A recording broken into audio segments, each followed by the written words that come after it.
ರಾಮ ಮಂದಿರದಲ್ಲಿ ಶ್ರೀರಾಮನ ಪ್ರಾಣ ಪ್ರತಿಷ್ಠೆಗೆ ಇನ್ನು 3 ದಿನ ಇದೆ. ಈಗ ಅನಾವರಣ ಆಗಿದೆ ರಾಮಲಲ್ಲಾನ ವಿಗ್ರಹ. ರಾಮ ಮಂದಿರದಲ್ಲಿ ಪ್ರಾಣ ಪ್ರತಿಷ್ಠೆಯಾಗುವ ರಾಮಲಲ್ಲಾ ವಿಗ್ರಹದ ಅನಾವರಣ ಆಗಿದೆ. ಬಾಲರಾಮನ ಫೋಟೋ ಬಹಿರಂಗವಾಗಿದೆ. ಸೋಮವಾರ ಪ್ರಾಣ ಪ್ರತಿಷ್ಠಾ ಕಾರ್ಯಕ್ರಮ ಇದೆ. ಇವತ್ತು ಬಾಲರಾಮನ ವಿಗ್ರಹವನ್ನು ಅನಾವರಣ ಮಾಡಲಾಗಿದೆ. ರಾಮಲಲ್ಲಾ ಹೇಗೆ ಕಾಣ್ತಾನೆ, ಆತನ ಮುಖಭಾವ ಹೇಗಿದೆ ಅನ್ನೋದು ಬಹಿರಂಗ ಆಗಿದೆ. ಇದು ಇವತ್ತಿನ ಗುಡ್ ನ್ಯೂಸ್. ಆದರೆ ಒಂದು ಬ್ಯಾಡ್ ನ್ಯೂಸ್ ಕೂಡ ಇದೆ. ಅದು ಪ್ರಾಣ ಪ್ರತಿಷ್ಠಾಪನೆ ದಿನ ಹತ್ತಿರವಾಗ್ತಿದ್ದಂತೆ ಹೊಸ ತಗಾದೆ ಶುರುವಾಗಿದೆ. ಹೊಸ ಮೂರ್ತಿಗೆ ಉತ್ತರಾಖಂಡದ ಶಂಕರಾಚಾರ್ಯ ಪೀಠ ವಿರೋಧವನ್ನು ವ್ಯಕ್ತಪಡಿಸ್ತಾ ಇದೆ. ಹಳೆ ರಾಮಲಲ್ಲಾ ಮೂರ್ತಿಯ ಪ್ರತಿಷ್ಠಾಪನೆ ಯಾಕೆ ಆಗ್ತಾ ಇಲ್ಲ ಅಂತ ಪ್ರಶ್ನೆಯನ್ನ ಮಾಡ್ತಾ ಇದೆ. ಉತ್ತರಾಖಂಡದ ಶಂಕರಾಚಾರ್ಯ ಪೀಠ ಅವಿಮುಕ್ತೇಶ್ವರಾನಂದ ಸರಸ್ವತಿಗಳು ಪ್ರಶ್ನೆಯನ್ನ ಮಾಡ್ತಾ ಇದ್ದಾರೆ. ಇದೇ ಅವಿಮುಕ್ತೇಶ್ವರಾನಂದ ಸರಸ್ವತಿಗಳು ರಾಮ ಮಂದಿರದ ಲೋಕಾರ್ಪಣೆಯನ್ನ ವಿರೋಧ ಮಾಡಿದ್ರು. ಅಪೂರ್ಣ ಮಂದಿರದ ಲೋಕಾರ್ಪಣೆ ಆಗಬಾರದು ಅಂತ.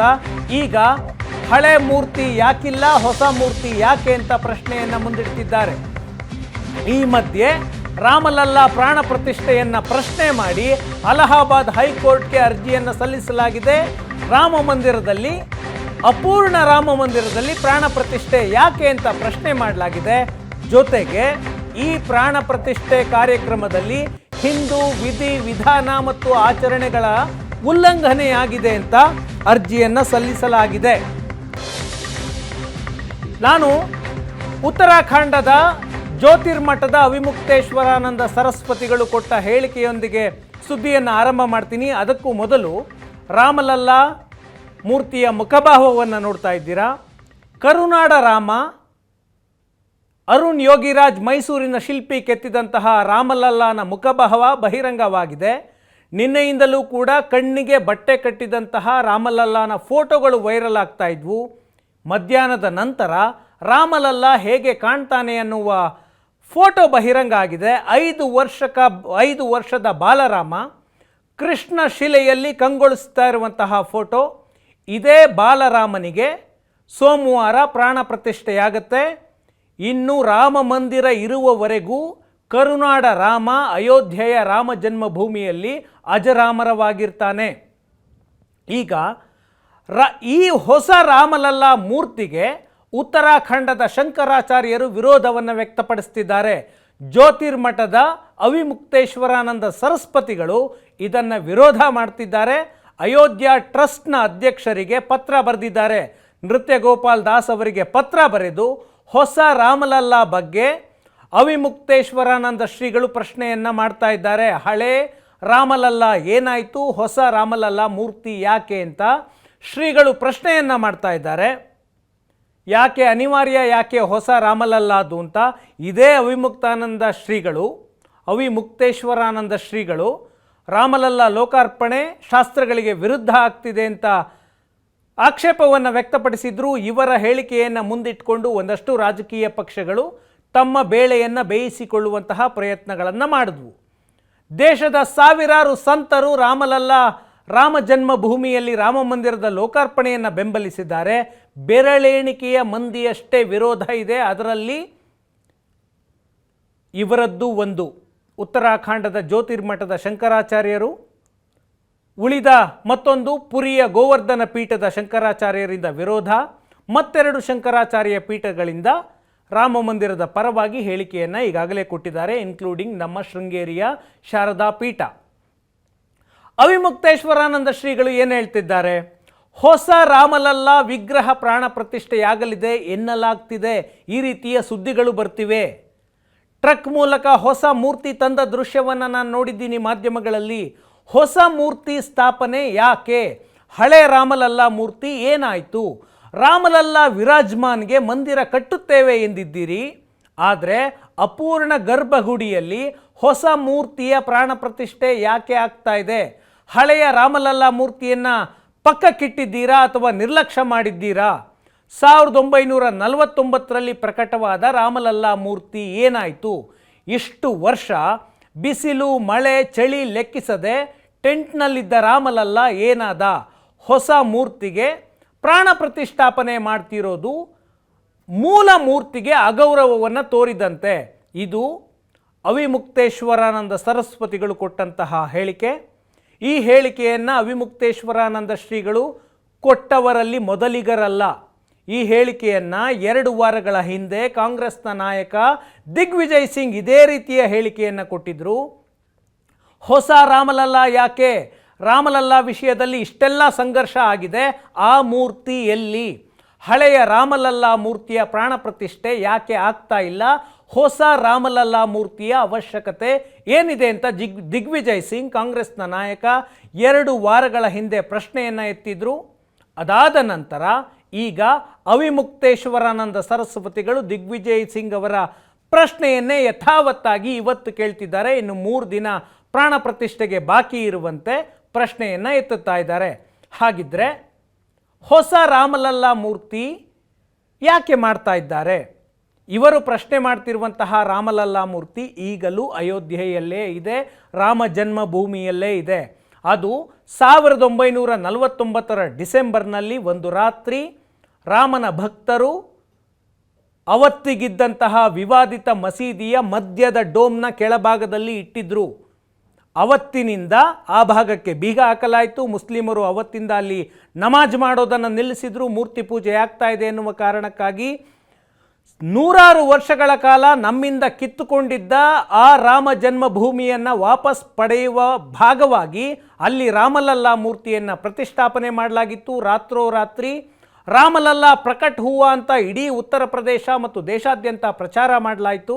ರಾಮಲಲ್ಲ ಪ್ರಕಟ ಆಗಿದ್ದಾನೆ, ರಾಮ ದರ್ಶನ ಕೊಟ್ಟಿದ್ದಾನೆ ಅಂತ. ಆನಂತರ ಅದೇ ಮೂರ್ತಿಯನ್ನು ಇಲ್ಲಿಯವರೆಗೂ ಕೂಡ ಪೂಜಿಸಿಕೊಂಡು ಬರಲಾಗ್ತಾ ಇದೆ.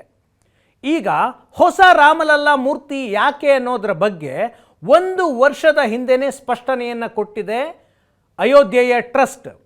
2024 ಜನವರಿ, ಈಗ 2023 ಏಪ್ರಿಲ್ನಲ್ಲೇ ಹೊಸ ರಾಮಲಲ್ಲ ಮೂರ್ತಿಯ ಬಗ್ಗೆ ಟ್ರಸ್ಟ್ ನಿರ್ಧಾರವನ್ನು ತೆಗೆದುಕೊಳ್ತು. 5 ಅಡಿ ಎತ್ತರದ ಹೊಸ ರಾಮಲಲ್ಲ ಮೂರ್ತಿಯನ್ನು ಪ್ರತಿಷ್ಠಾಪನೆ ಮಾಡೋದಕ್ಕೆ ನಿರ್ಧಾರ ಆಯಿತು. 1949 ಪ್ರಕಟಗೊಂಡಂತಹ ರಾಮಲಲ್ಲ ವಿಗ್ರಹ ಉತ್ಸವ ಮೂರ್ತಿ. ಅದು ಪ್ರತಿಷ್ಠಾಪನೆ ಮಾಡುವಂತಹ ಮೂರ್ತಿ ಅಲ್ಲ, ಅದು ಉತ್ಸವ ಮೂರ್ತಿ. ನಮ್ಮ ಸ್ಕ್ರೀನಲ್ಲಿ ಒಂದ್ಸರಿ ರಾಮಲಲ್ಲ ಮೂರ್ತಿಯನ್ನು ನೀವು ತೆಗೆದುಕೊಳ್ಬೋದು. ಈಗ ಉತ್ಸವ ಮೂರ್ತಿಯ ದೃಶ್ಯವನ್ನು, ಇದು 1992 ಬಾಬ್ರಿ ಮಸೀದಿ ಧ್ವಂಸ ನಡೆದ ನಂತರ ಟೆಂಟ್ನಲ್ಲಿ ಇಟ್ಟಂತಹ ರಾಮಲಲ್ಲಾನ ವಿಗ್ರಹ.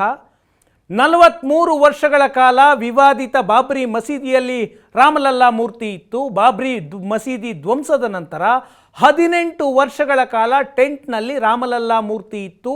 ಅದು ಉತ್ಸವ ಮೂರ್ತಿ. ರಾಮಲಲ್ಲ ಮೂರ್ತಿ ತುಂಬ ಸಣ್ಣದು ಅನ್ನುವ ಕಾರಣಕ್ಕೆ ಹೊಸ ಮೂರ್ತಿಯನ್ನು ಮಾಡುವಂತಹ ನಿರ್ಧಾರಕ್ಕೆ ಬರಲಾಯಿತು. ಇದರ ಜೊತೆಗೆ ಅದು ಪ್ರತಿಷ್ಠಾಪನೆ ಮಾಡಬಹುದಾದ ಮೂರ್ತಿಯಲ್ಲ, ಅದು ಉತ್ಸವ ಮೂರ್ತಿ ಅನ್ನುವ ಕಾರಣಕ್ಕಾಗಿ ಗರ್ಭಗುಡಿಯಲ್ಲಿ ಹೊಸ ರಾಮಲಲ್ಲ ಮೂರ್ತಿಯನ್ನು ಪ್ರತಿಷ್ಠಾಪನೆ ಮಾಡಲಾಗ್ತಾ ಇದೆ.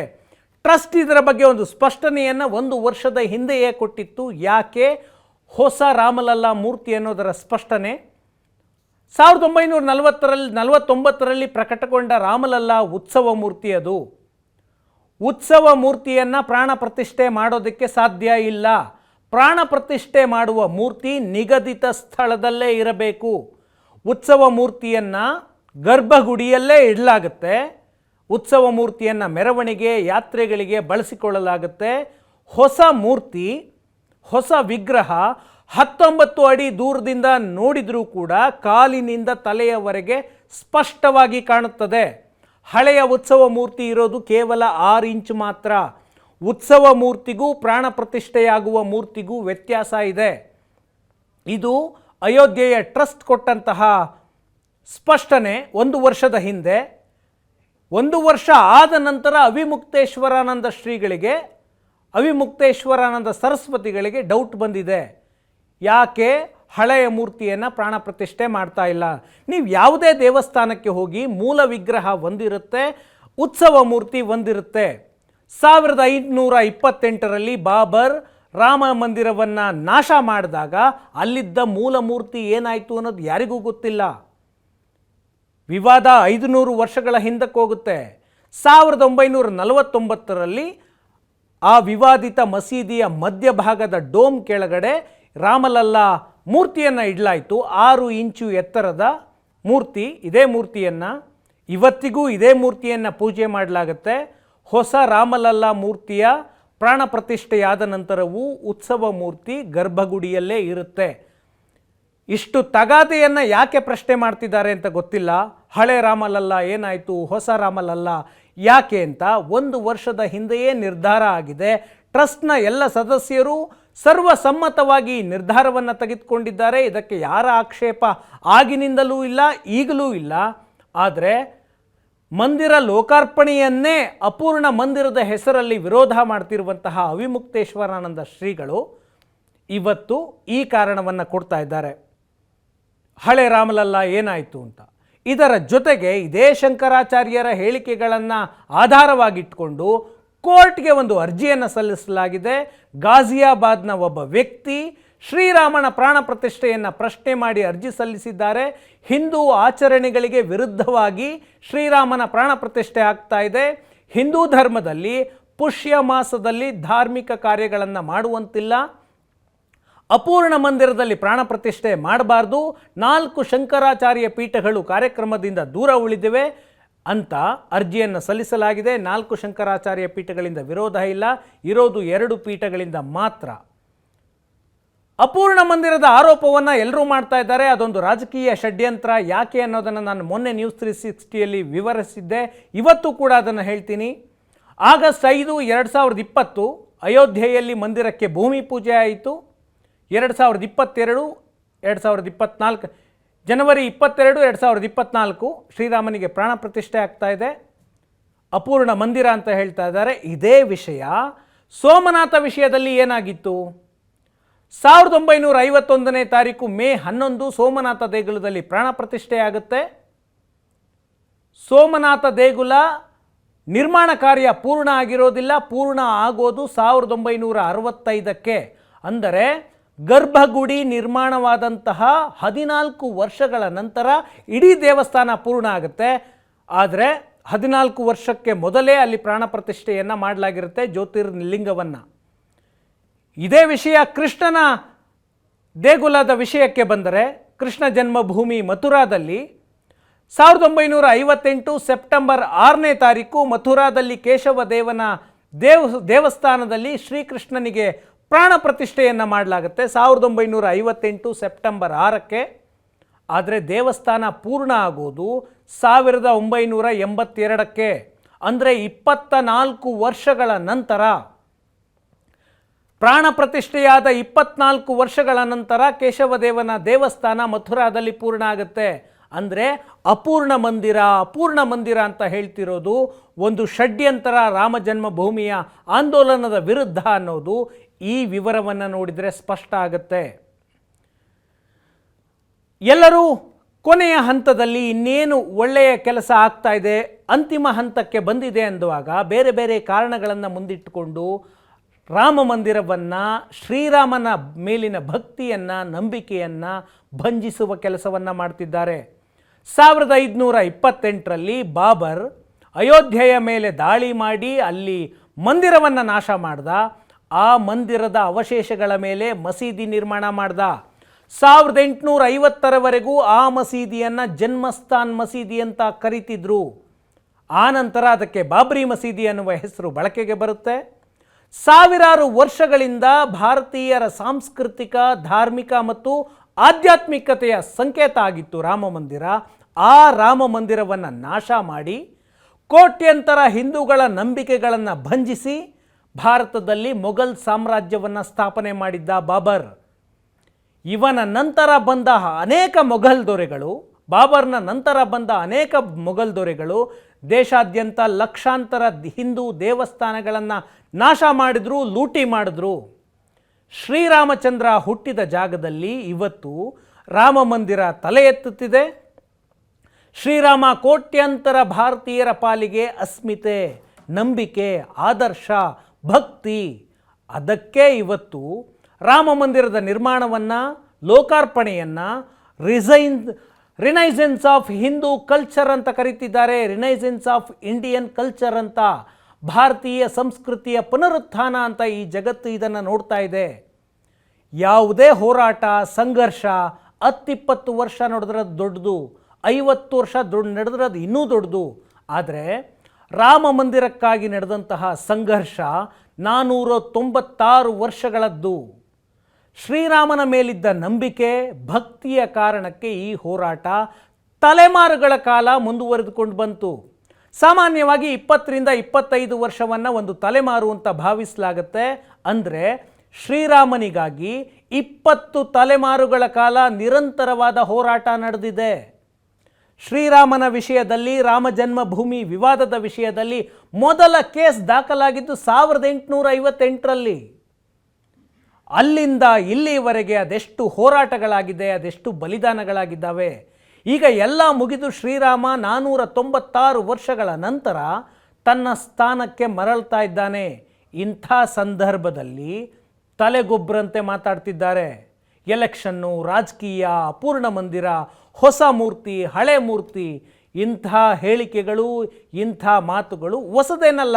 500 ವರ್ಷಗಳಿಂದಲೂ ಕೂಡ ಈ ರೀತಿಯ ಹೇಳಿಕೆಗಳಿತ್ತು. ಅದೇ ಕಾರಣಕ್ಕೆ ರಾಮನ ಮೇಲಿನ ಭಕ್ತಿ ದಿನದಿಂದ ದಿನಕ್ಕೆ ಇನ್ನಷ್ಟು ಗಟ್ಟಿಯಾಗಿ ಇವತ್ತು ಮಂದಿರ ಸಾಕಾರ ಆಗಿದೆ. ನೆನಪಿರಲಿ, ಜಗತ್ತಿನಲ್ಲಿ ಮೂಲ ಸಂಸ್ಕೃತಿ ಉಳಿದಿರೋ ಬೆರಳೆಣಿಕೆಯ ದೇಶಗಳಲ್ಲಿ ಭಾರತ ಒಂದು. ಬೆರಳೆಣಿಕೆಯ ದೇಶಗಳಲ್ಲಿ ಮಾತ್ರ ಮೂಲ ಸಂಸ್ಕೃತಿ ಒಂದಿಷ್ಟು ಉಳಿದುಕೊಂಡಿದೆ. 700 ವರ್ಷಗಳ ಮುಸ್ಲಿಂ ಆಕ್ರಮಣ ಆಯಿತು ಈ ದೇಶದ ಮೇಲೆ. 200 ವರ್ಷಗಳ ಕಾಲ ಬ್ರಿಟಿಷರು ಆಕ್ರಮಣ ಮಾಡಿ ಅಧಿಕಾರವನ್ನು ನಡೆಸಿದರು. ಇದೆಲ್ಲ ಆದ ನಂತರವೂ ಕೂಡ ಈ ನೆಲದ ಸಂಸ್ಕೃತಿ ಉಳಿದುಕೊಂಡಿರೋದು ಈ ರೀತಿಯ ಭಕ್ತಿಯ ಕಾರಣಕ್ಕೆ, ಈ ರೀತಿಯ ನಂಬಿಕೆಯ ಕಾರಣಕ್ಕೆ. ಇವತ್ತು ಇಡೀ ಆಫ್ರಿಕಾದಲ್ಲಿ ಮೂಲ ಸಂಸ್ಕೃತಿ ಉಳಿದಿಲ್ಲ. ಅವರು ನಮ್ಮಂತೆ ಪ್ರಕೃತಿಯನ್ನು ಆರಾಧನೆ ಮಾಡಿ ಬದುಕ್ತಿದ್ದವರು. ಇವತ್ತು ಇಡೀ ಆಫ್ರಿಕಾ ಕ್ರಿಶ್ಚಿಯಾನಿಟಿ ಮತ್ತು ಇಸ್ಲಾಂನಿಂದ ತುಂಬ ಹೋಗಿದೆ. ಮೂಲ ಸಂಸ್ಕೃತಿ ನಾಶ ಆಗಿ ಎಷ್ಟೋ ವರ್ಷಗಳಾದವು. ಇಡೀ ಉತ್ತರ ಅಮೇರಿಕಾ, ದಕ್ಷಿಣ ಅಮೇರಿಕಾ ಯುರೋಪಿಯನ್ನರ ದಾಳಿಯಿಂದ ತನ್ನ ಮೂಲ ಅಸ್ಮಿತೆಯನ್ನೇ ನಾಶ ಮಾಡಿಕೊಂಡಿದೆ. ಮೂಲ ಸಂಸ್ಕೃತಿ ಅಷ್ಟೇ ನಾಶ ಆಗಿಲ್ಲ, ಮೂಲ ಜನರು ಕೂಡ ನಾಶ ಆಗೋಗ್ಬಿಟ್ಟಿದ್ದಾರೆ. ಇವತ್ತು ನಮ್ಮ ನೆಲದಲ್ಲಿ ಮೂಲ ಸಂಸ್ಕೃತಿ ಉಳಿದುಕೊಂಡಿರೋದು ಈ ರೀತಿಯ ನಂಬಿಕೆ, ಭಕ್ತಿ ಮತ್ತು ಅಸ್ಮಿತೆಯ ಕಾರಣದಿಂದ. ಅದರ ಮೇಲೆ ದಾಳಿ ಮಾಡಿ ಪರಕೀಯ ಸಂಸ್ಕೃತಿಯ ದಾಸರಾಗೋದು ಬೇಡ. ನಮ್ಮ ಸಂಸ್ಕೃತಿಯನ್ನು ನಾವೇ ಅವಹೇಳನ ಮಾಡಿಕೊಂಡು ಒಂದು ರಾಜಕೀಯ ಕಾರಣಕ್ಕೋ ಮತ್ತೊಂದು ಕಾರಣಕ್ಕೋ ಯಾರನ್ನೋ ಮೆಚ್ಚಿಸುವುದಕ್ಕೋ ರಾಮನನ್ನು ಪ್ರಶ್ನೆ ಮಾಡೋದು, ರಾಮನ ಅಸ್ತಿತ್ವವನ್ನು ಪ್ರಶ್ನೆ ಮಾಡೋದು, ರಾಮನಿಂದ ಹೊಟ್ಟೆ ತುಂಬುತ್ತಾ ಅನ್ನೋದು, ಈ ಮಾತುಗಳು ಪರಕೀಯ ಸಂಸ್ಕೃತಿಯ ದಾಸರಾಗುವುದರ ಮುನ್ಸೂಚನೆಯಾಗುತ್ತೆ.